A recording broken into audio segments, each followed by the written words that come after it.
एक मेढक था जो कि कुएं में रहा करता था। उसने अपनी सारी जिंदगी उस कुएं में ही गुजारी थी। कुएं की बाहर की दुनिया उसने कभी देखी नहीं थी।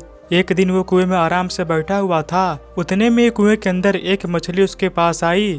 वह मछली समुद्र से आई हुई थी।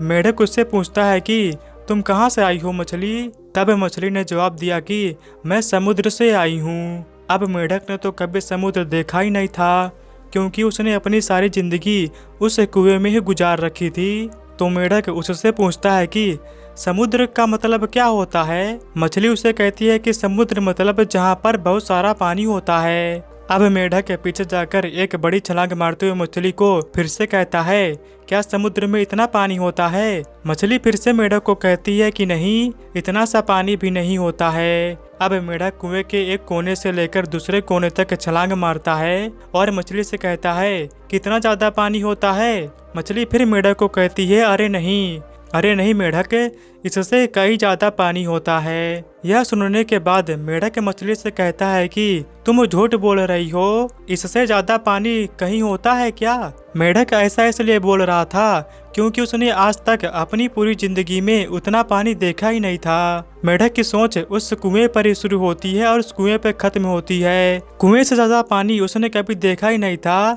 और न ही कभी सुना था। तो जब देखा ही नहीं है और सुना ही नहीं है तो सोचेगा कैसे? वह यह सब सोच ही नहीं सकता। तो मछली ने क्या किया, उसने अपनी पीठ पर बिठाया और उसे मेढक को समुद्र में ले गई और कहा कि देख कितना पानी है।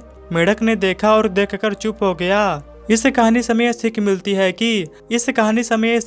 है कि आजकल बहुत से लोगों की जिंदगी कुएं के मेढक जैसी हो गई है। जिनकी सोच एकदम छोटी है, उनकी सोच वहीं शुरू होती है और वहीं खत्म हो जाती है। वो बड़ा सोच ही नहीं सकते और जब बड़ा सोचेंगे ही नहीं तो बड़ा काम कैसे कर पाएंगे? तो कुएं से बाहर निकलो और अपनी थिंकिंग एबिलिटी को बड़ा करो। वो कहते हैं ना कि जिस दिन से आपने अपनी सोच बड़ी कर ली, उस दिन बड़े लोग आपके बारे में सोचना शुरू कर देंगे। तो दोस्तों, आपको ये कहानी कैसी लगी हमें कमेंट में जरूर बताएं। इस वीडियो को अपने दोस्तों के साथ भी शेयर करें और अगर आपने हमारे चैनल को अभी तक सब्सक्राइब नहीं किया तो सब्सक्राइब करके बेल आइकन को प्रेस कर दीजिए। मिलते हैं अगले कहानी में, तब तक के लिए धन्यवाद।